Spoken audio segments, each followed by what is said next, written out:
का भाव भारत के नागरिकों ने ऑपरेशन सिंदूर के तहत उत्साहित करते हुए देश के सरकार के प्रति और सैनिकों के प्रति यही भाव उस दौरान भी व्यक्त किया।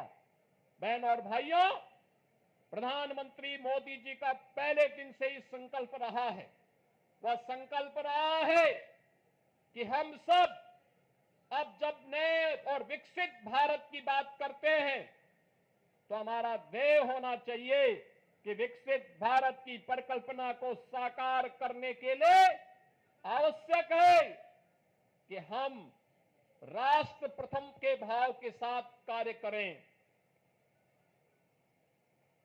राष्ट्र प्रथम का भाव जब 140 करोड़ भारतवासियों के मन में आएगा, उसकी प्राथमिकता होगी अपने अपने क्षेत्र में उन कर्तव्यों का निर्वहन करने के लिए। जब 140 करोड़ का भारतवासी एकजुट होकर के लगेगा, याद करना, दुनिया की कोई ताकत फिर भारत की ताकत के सामने टिक नहीं पाएगी। और प्रधानमंत्री मोदी जी ने देश की आजादी के अमृत महोत्सव वर्ष में भी यही संकल्प भारतवासियों को कराया था। और आज उसी संकल्प को दोहराने के लिए हम इस संकल्प यात्री तिरंगा यात्रा में सभी शामिल हो रहे हैं।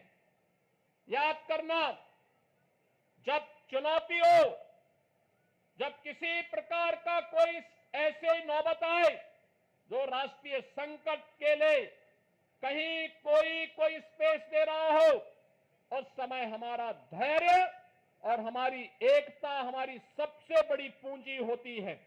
और उसी धैर्य और एकता के इस माहौल में भारत ने अपने बहादुर जवानों के नाते पाकिस्तान के हौसले पस्त करते हुए, आपने देखा होगा कि पाकिस्तान और उसके आका किस प्रकार की शरारत में उतर आए थे।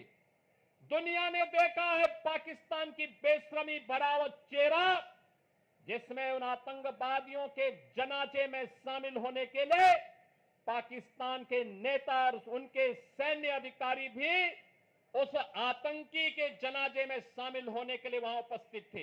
ये चीजें दिखती है कि पाकिस्तान एक विफल राष्ट्र है।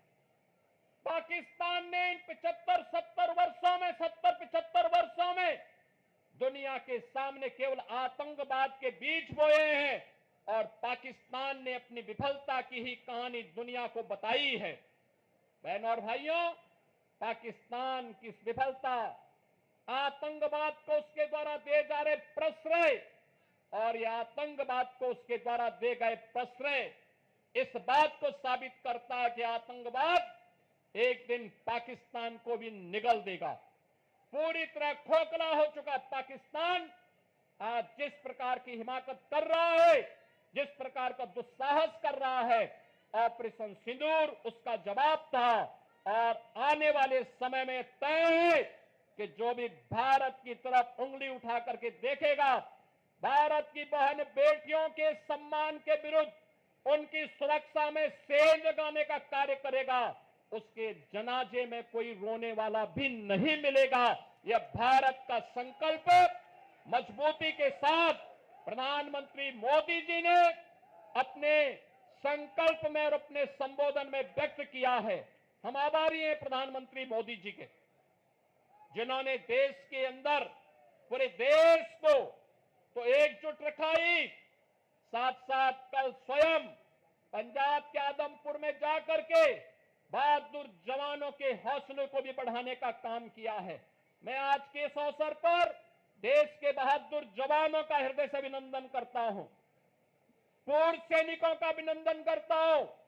आप सभी नौजवानों का राष्ट्र के प्रति समर्पण के इस भाव का अभिनंदन करते हुए आप सबसे इसी बारे में कि जो निश्चित दूरी है, उस दूरी में केवल और केवल भारत माता की जय के नारे लगाते हुए, वंदे मातरम का उद्घोष करते हुए, भारत के बहादुर जवानों के प्रति सम्मान का भाव व्यक्त करते हुए हम पूरी शालीनता के साथ जाएंगे।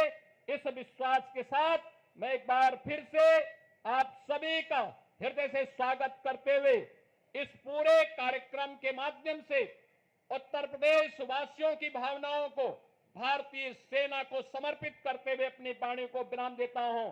धन्यवाद। जय हिंद। मेरे साथ बोलेंगे भारत माता की जय, भारत माता की जय, भारत माता की जय, वंदे मातरम, वंदे मातरम, वंदे। मातरम। धन्यवाद माननीय मुख्यमंत्री जी। मैं आग्रह करूंगा उत्तर प्रदेश के यशस्वी मुख्यमंत्री आदरणीय योगी जी से, आदरणीय प्रदेश अध्यक्ष भूपेन्द्र जी से, आदरणीय ब्रजेश पाठक जी से, माननीय स्वतंत्र जी से, माननीय सुरेश खन्ना जी से ध्वज दिखा करके अपने इस यात्रा को आगे बढ़ाने का काम करेंगे, तिरंगा यात्रा को रवाना करने का काम करेंगे। माननीय मुख्यमंत्री जी, बोले भारत माता की। और माननीय मुख्यमंत्री जी भी आज इस यात्रा में देखिए पैदल चल रहे हैं। भारत माता की, वंदे वंदे